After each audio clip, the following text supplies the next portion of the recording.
Right now, I'm going to show you everything that you need to know to get started on your first project using this HVLP paint sprayer. That stands for high velocity, low pressure. So first I want to show you everything about this sprayer. So you've got two components to it really. You've got the back component here that you're going to power the machine with. Basically, it's got the motor and the sprayer. And then the front piece here, you got your nozzle and you're going to fill it with paint. So here you've got a little handle, a little lever here. You're just going to push that down and then you're going to rotate the entire front assembly, and that is how you're going to remove it. Now, when it's full of paint, you're actually going to rotate the handle here because you don't want to spill paint all over the place. You've got an arrow icon here and a lock icon here, so that tells you how to line it up. So it's really easy to know how to line it up and get it attached when you're ready. So here on the top, you've got your cap, you've got an air nozzle here, or an air cap, excuse me. You've got the nut, and then you have the nozzle here. So it does come with 4 different nozzles. You've got 1 millimeter, 1.5, 2, and 3 millimeter. The smaller the nozzle, the finer the finish. So depending on what you're using, you want to pick the right nozzle for it. So if you're using it to spray cabinets like we're going to do today and you want a nice fine finish, you want the smaller nozzle. If you're going to do something like walls or maybe a deck or something, you want the larger nozzle for a finish that's not going to be as smooth and it's not going to be impacted as much. Then here you have the air cap and a nut, and that's just how you attach it to the front of the sprayer.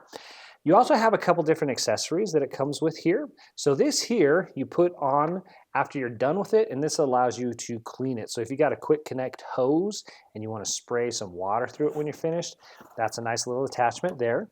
You also have an air cap here. So this basically turns your sprayer into an air compressor or an air sprayer. So now you can use this and just spray off something. So if you've sanded something down and you want to spray all the dust and dirt and debris off there, make sure it's clean, you can use that, and that's a pretty cool attachment there. You do have a viscosity cup, so depending on the material, you're going to need to thin it down. We will be thinning it, so I will show you that process.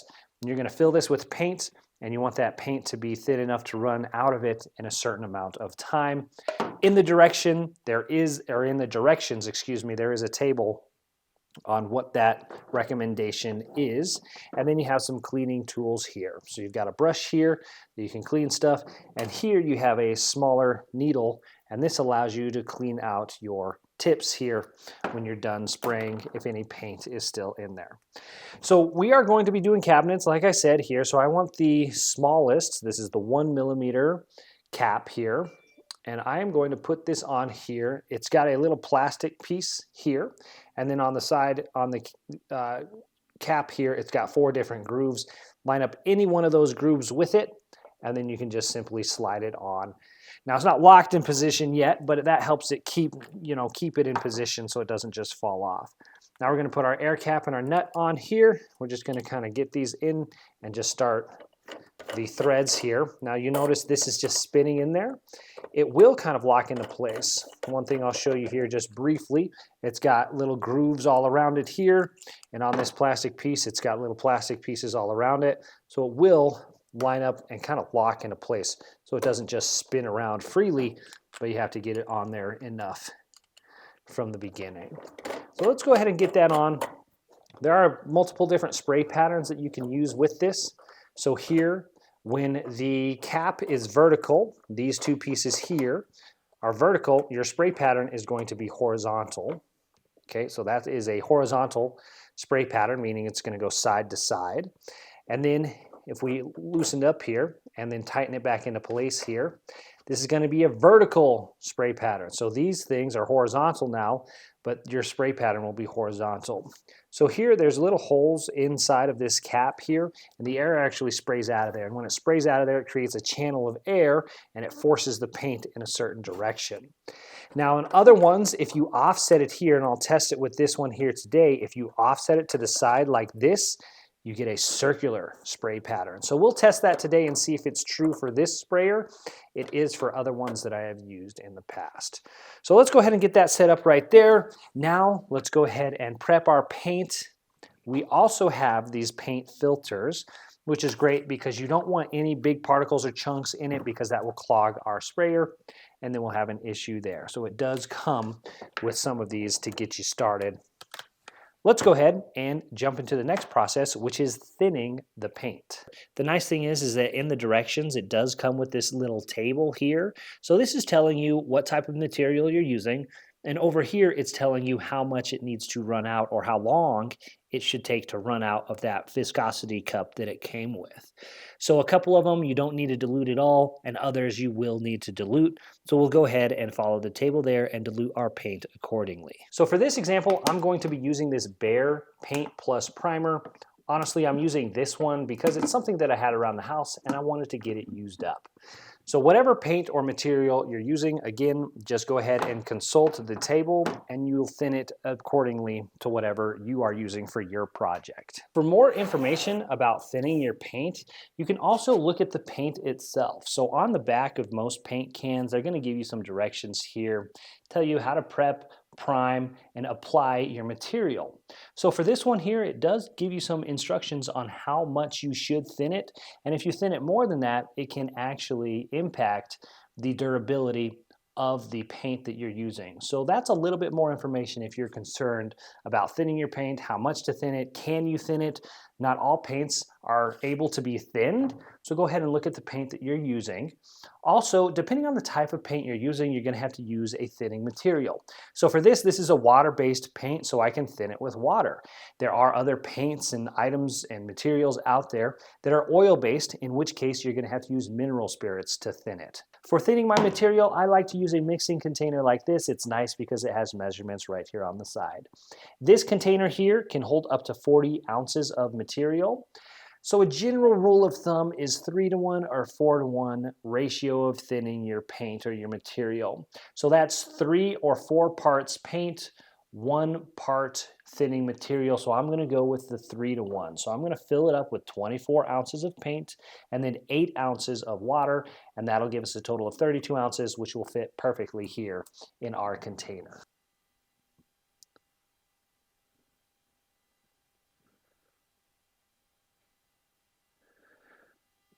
And now I'm just adding cool, clean water from the refrigerator, which is filtered water.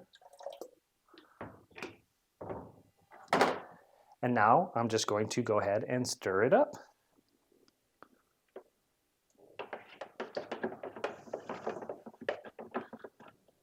It's all mixed up. Now it's time to check the viscosity. I've got my viscosity cup here. I'm going to go with the recommended time for a latex enamel paint at 25 to 40 seconds for run out.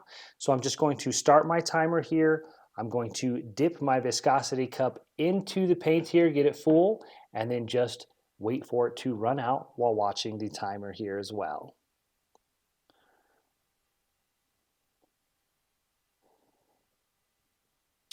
All right, so it's just about running out here. We're at about 50 seconds here. I had a few seconds on there before and then I was tilting it, so that kind of affected. I'm happy with how it's running out right now. I'm going to test it. If I need to thin it more, I'll thin it more, but right now it looks pretty good to go ahead and get started. Now I'm going to pour the paint into the container here, so this just unscrews. Now you do have a pickup tube here, and I'll show you that briefly. So if you're going to be spraying at an angle to where you're tilting up, you want your pickup tube to be tilted backwards because the container on here will be tilted backwards, so you want it to pick up the paint. If you're going to be tilted forward here, you want the pickup tube to be this way so you can pick up the paint out of the container while you're facing down. I'm going to be facing pretty much straight, so it really doesn't matter to me. So the pickup tube can just be in there whichever direction. But we're going to fill this up. In order to do that, we're going to go ahead and take one of the paint filters here. I'll put it in here, holding it with one hand. I'm just going to go ahead and pour the paint in here with the other hand, and we'll fill up our paint container here. So again, we're filtering the paint here to get any chunks. We don't want it to clog our sprayer.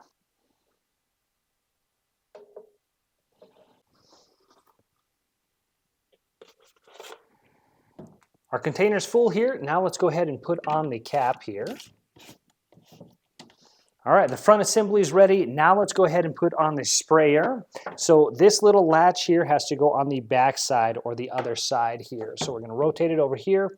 It's got the unlock icon right here. We're matching that up to the little arrow right there.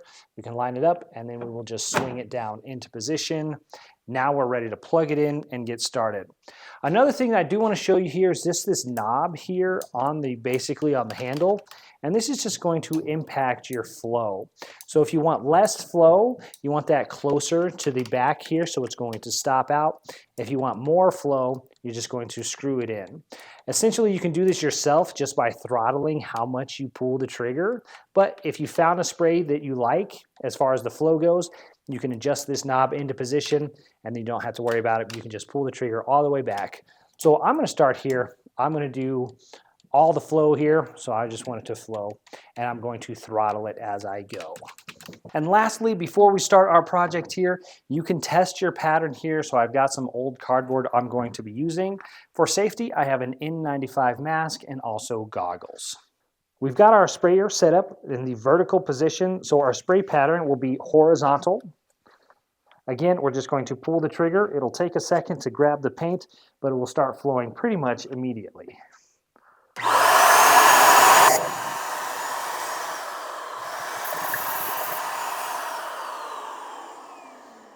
Now we can test the spray pattern here. So again, you can unscrew the cap here. Now you can twist the nut, excuse me, I called it a cap. You can twist the cap here to the horizontal position, which means our spray pattern will be vertical, and we can test that out here.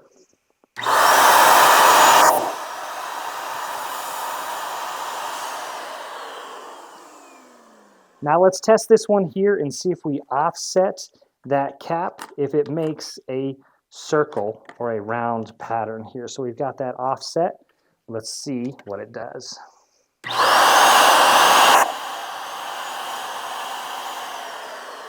So there you go. It does work. It doesn't mention that in the directions as far as I could tell, but there you've got 3 different spray patterns. Now let's go ahead and set it up to use on our project for the day.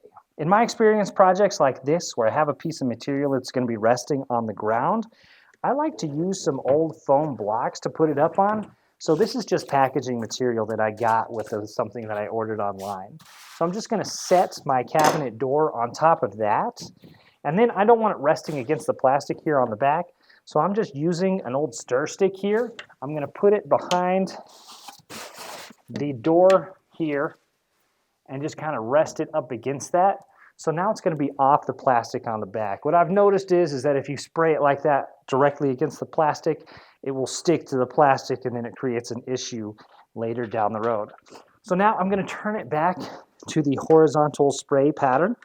So I want my cap to be vertical here. And now I'm just going to put on 1 coat here to start. Probably have to put on multiple coats. I want to keep the spray gun as straight as possible. I want to go up and down like this. I don't want to tilt it like this because that'll create an uneven layer. So I'm going to pull the trigger here. I'm going to start a little bit off. So I'm going to start up here and then I'm going to come down on it and then go back up and down until I'm satisfied with the first coat.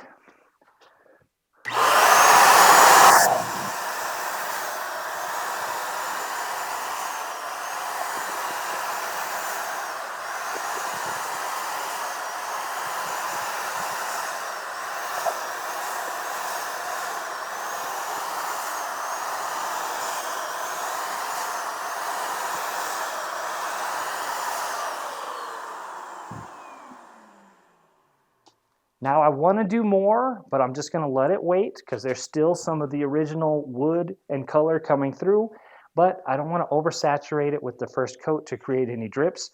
So I'm going to give that 30 minutes, maybe an hour here to dry, then I'll come back and apply the second coat.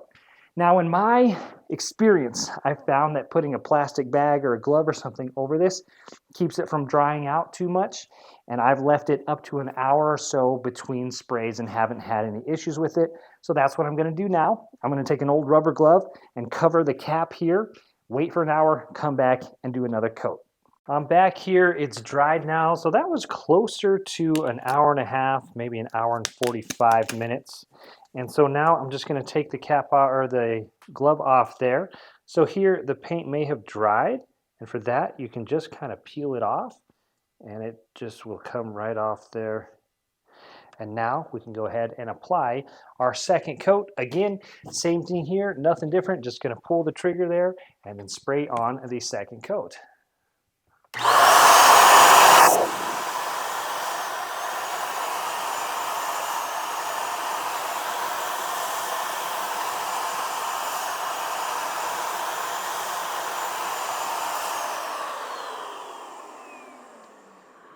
Now, depending on what you're painting, you might have different areas, nooks, crannies, and designs. So you might want to come at it at a different angle or something like that just to get fill and coverage, whatever you're working with. And then, of course, you're going to want to go around and get the edges and everything like that. So here, I'm just going to get the edges.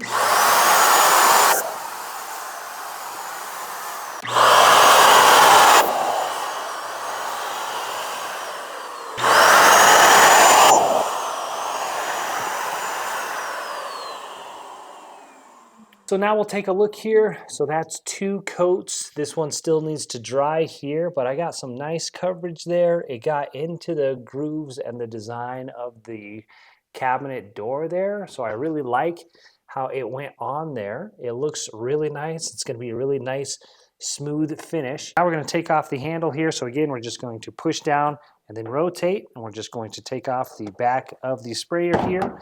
Now, any unused paint, you can just put back in your paint bucket. I'm just gonna go ahead and dump that in there. So right now it's time for cleanup. It's really easy to do. I'm just gonna take off the container here, rinse it out with water, then I'm gonna fill up the container with some soapy water. You can actually spray it through the sprayer again as well, just like you would with paint or any other material, but this time it's just soapy water and you're cleaning everything out.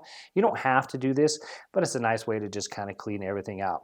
Anything that's stuck on there as far as paint or material goes, you just want to use the cleaning tools that came with it to get all of that off of there.